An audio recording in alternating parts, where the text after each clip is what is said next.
আজ নাম নিয়েই বলতেছি, জামাতে ইসলাম বিকৃতি আনেনি? এনেছে। অগণিত অসংখ্য তাদের সংবিধানের মধ্যে বিকৃতি এনেছে, শুধু রাষ্ট্রীয়ভাবে নিবন্ধন ধরে রাখার জন্য, টিকিয়ে রাখার জন্য।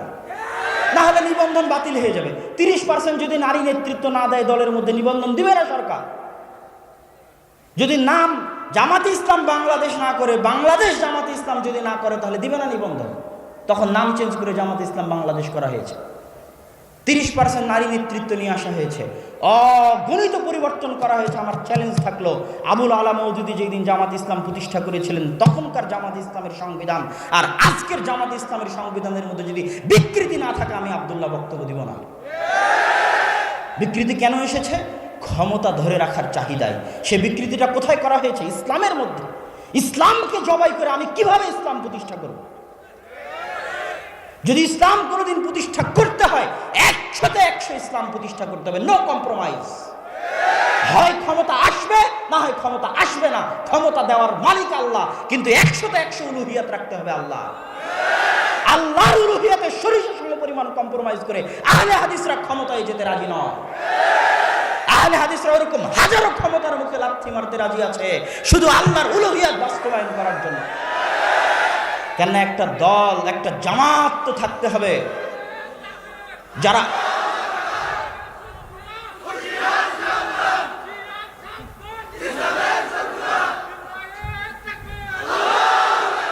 কেননা একটা জামাত তো থাকতে হবে যারা ইসলামকে অবিকৃত রাখবে। ইসলামকে অবিকৃত রাখাই ইসলামের বড় বিজয়। যত শত্রু ইসলামের এসেছে, ওরিয়েন্টালিস্টদের নিয়ে আপনি পড়ুন, আজ অক্সফোর্ড ক্যামব্রিজে যে সমস্ত বড় বড় গুরুরা, তাদের বিশাল খেদমত আছে।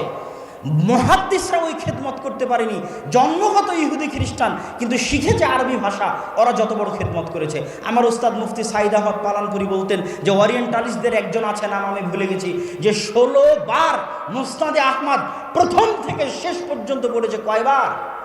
16 বার। ইহুদি খ্রিস্টান জন্মগত, গবেষণা করে কোরআন হাদিস নিয়ে তারা যা আল মুফাহরাস বানিয়েছে, হাদিসের শব্দগুলোকে ডিকশনারি ভিত্তিক সাজিয়েছে। মানে নিয়াত শব্দ লেখার পর লিখেছে যে নিয়াত শব্দটা আবু দাউদে এত নাম্বার হাদিসে আছে, নিয়াত শব্দটা তিরমিজিতে এত নাম্বার হাদিসে আছে, নিয়াত শব্দটা ইবনে মাজাতে এত নাম্বার হাদিসে আছে। এই ডিকশনারি কোনো মুসলমান আহলে হাদিস, মুসলমান মুহাদ্দিস তৈরি করেনি, ওরিয়েন্টালিস্ট ইহুদি খ্রিস্টানরা তৈরি করেছে। কেন?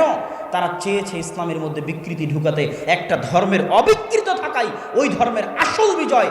আর আদিকাল থেকে আজ পর্যন্ত আহলুল হাদিসদের 100% টার্গেট ছিল, 1 নাম্বার প্রায়োরিটি ছিল, অবিকৃত ইসলাম চাই, বিকৃত ইসলাম চাই না। জাল জয়ীফ হাদিস ভিত্তিক ইসলাম চাই না, সহিহ হাদিস ভিত্তিক ইসলাম চাই। শিরক বেদাত যুক্ত ইসলাম চাই না, শিরক বেদাত মুক্ত ইসলাম চাই।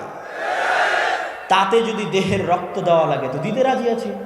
আহমদ বিন হাম্বল রক্ত দেয়নি, শাইখুল ইসলাম ইবনে তাইমিয়া রক্ত দেয়নি। শাইখুল ইসলাম ইবনে তাইমিয়াকে জেলখানায় বন্দী করে আহলুল হাদিসদের কণ্ঠকে কি রোধ করা গেছে? আহমদ বিন হাম্বলকে বাগদাদের রাস্তায় উল্টা করে ঘুরিয়ে আহলুল হাদিসদের কণ্ঠকে কি রোধ করা গেছে? ইমাম মালিককে পিটিয়ে তার ফতোয়া থেকে কি তাকে সরানো গেছে? যায়নি। নাসিরউদ্দিন আলবানী রাহিমাহুল্লাহর উপর শত অপবাদ, শত জুলুম, শত অত্যাচার, বহিষ্কার করেও তাকে তার আদর্শ থেকে সরিষা সমপরিমাণ টলানো যায়নি। আহলুল হাদিসরা আদর্শে বিশ্বাস করে, আহলুল হাদিসরা আদর্শের জন্য সব কিছু বিসর্জন দিতে রাজি আছে। টাকা পয়সা বিসর্জন দিতে রাজি আছে, সন্তান সন্ততি বিসর্জন দিতে রাজি আছে, ক্ষমতা বিসর্জন দিতে রাজি আছে, নিজের জীবন বিসর্জন দিতে রাজি আছে। সিলেটের মাটিতে 500 কোটি 1000 কোটি টাকার মামলা দিয়ে যারা তা আমাদের কণ্ঠকে রোধ করতে পারেনি, তারাই তো হত্যার চেষ্টা করে কণ্ঠকে রোধ করতে গেছে। এটাই প্রমাণ করে, এই হত্যার চেষ্টাই প্রমাণ করে যে ইসলামকে 100% অবিকৃত রাখার আন্দোলনই সঠিক আন্দোলন।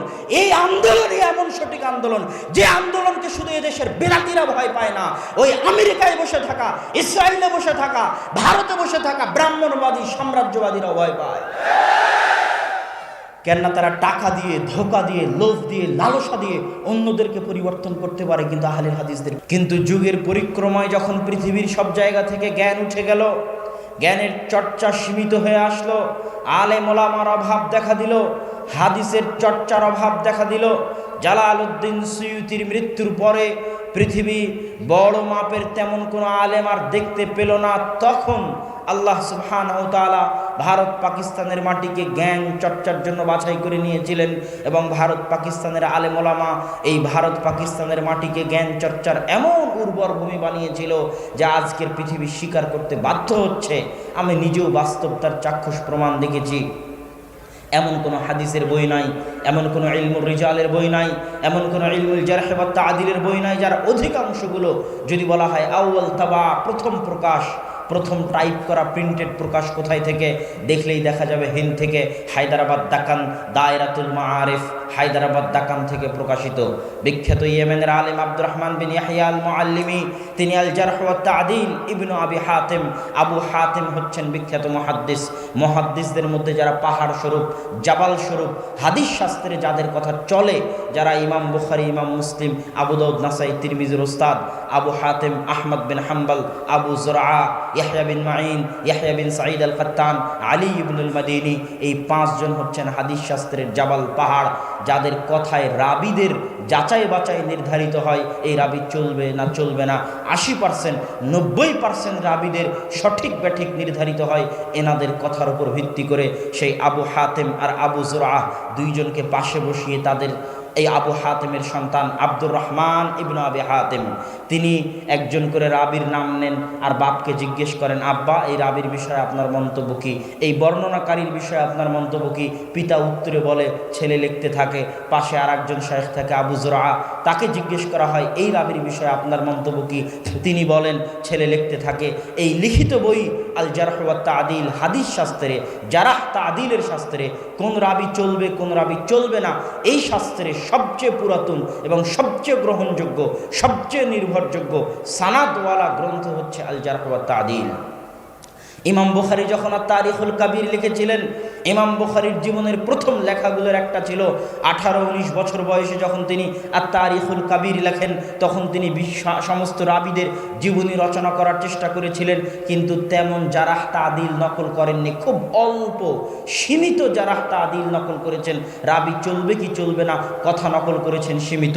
তো ইবনু আবি হাতিম ওই রাবিগুলোকে নিয়েই, যেই রাবিগুলো তারিখুল কাবির ইমাম বুখারীর লেখা, ওই রাবিগুলোকে নিয়ে বাপ আর আবু যুরআর সামনে বসেছে আর তাদের মন্তব্য লিখতে থেকেছে। সেটা আল জারহ ওয়া তা'দিল ইবনে আবি হাতিম প্রথম প্রকাশিত হয়েছে কোথায় থেকে?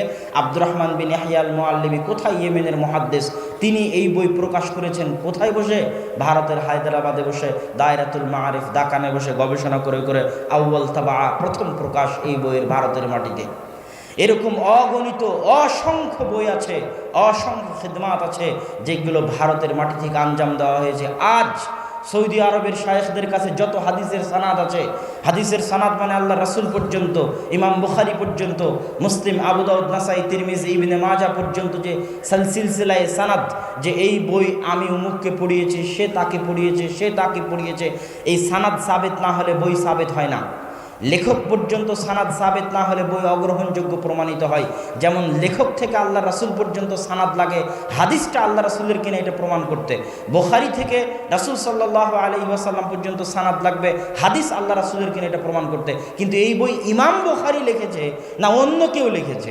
আমার কাছে প্রকাশিত যে বুখারী, এই বুখারী ইমাম বুখারীর লেখা বুখারী না কার লেখা বুখারী, এটা প্রমাণ করতে ইমাম বুখারী থেকে আমার পর্যন্ত সানাদ লাগবে, না হলে প্রমাণিত হবে না যে এই সহিহ বুখারী, ইমাম বুখারীর বুখারী।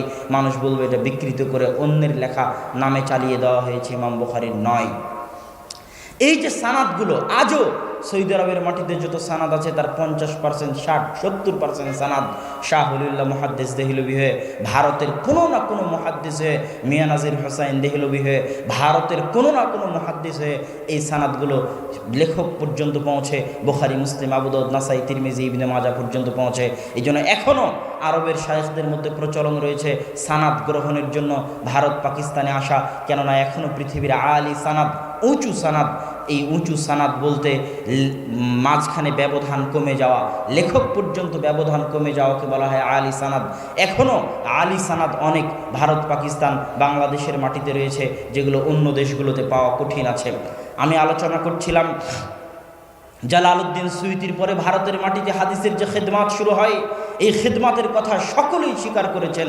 যদি এই খিদমাত না থাকতো তাহলে হয়তো হাদিসের চর্চা দুনিয়া থেকে মিটে যেত।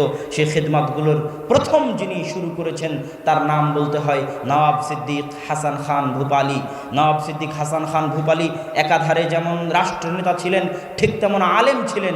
এত উন্নত মানের আরবি সাহিত্যে তিনি বই লিখতেন যে আরবদের পক্ষে অত উন্নত মানের আরবি সাহিত্যে বই লেখা সম্ভব কিনা প্রশ্নবিদ্ধ। তারাও সেই বই পড়তে হিমশিম খেয়ে যেত। আকিদার উপর তার 10-এরও অধিক বই রয়েছে নওয়াব সিদ্দিক হাসান খান ভূপালী। আজকে আপনি প্রতিযোগিতায় পাশ করলে পুরস্কার দিচ্ছেন, সেই যুগে নওয়াব সিদ্দিক হাসান খান ভূপালী বুলুগুল মারাম মুখস্থ করতে পারলে এই পুরস্কার, মিশকাত মুখস্থ করতে পারলে এই পুরস্কার, আরবাঈন নবাবী মুখস্থ করতে পারলে এই পুরস্কার, অগণিত পুরস্কার তিনি বিতরণ করতেন। আজকে মানুষ ফ্রি বই বিতরণ করতেছে, সেই কালে নওয়াব সিদ্দিক হাসান খান ভূপালী তাফসির ইবনে কাসির, সহিহ বুখারী, ইলামুল মুওয়াক্কিঈন, কিতাবুত তাওহীদ, এরকম শত বই, হাজারো লাখো কপি ভারতের বড় বড় আলেমদের কাছে নিজে ছাপিয়ে ফ্রি বিতরণ করিয়েছেন। বুলুগুল মারাম, মিশকাতুল মাসাবিহ। ভারতের মাটিতে হাদিসের চর্চায় নওয়াব সিদ্দিক হাসান খান ভূপালীর অবদান অনস্বীকার্য এবং আরবের আলেমগণ স্বীকার করে। দ্বিতীয় আরেকজন ব্যক্তি হচ্ছে শাহ ওলিউল্লাহ মুহাদ্দিস দেহলভী।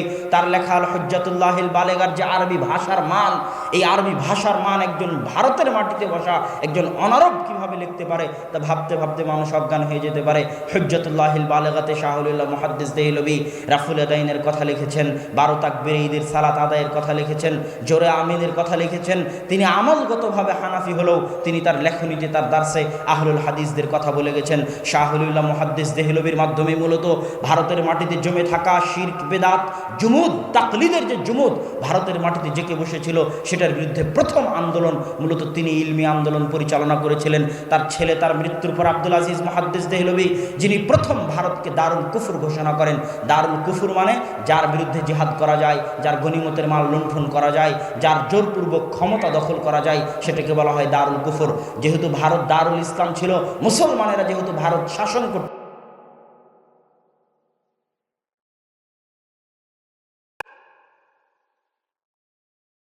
মুহাদ্দিসিন ইসলামিক ফাউন্ডেশন থেকে অনুবাদ করা আছে মুহাদ্দিসদের বই পুস্তক জীবনী নিয়ে, তিনি সেই বই লিখেছেন।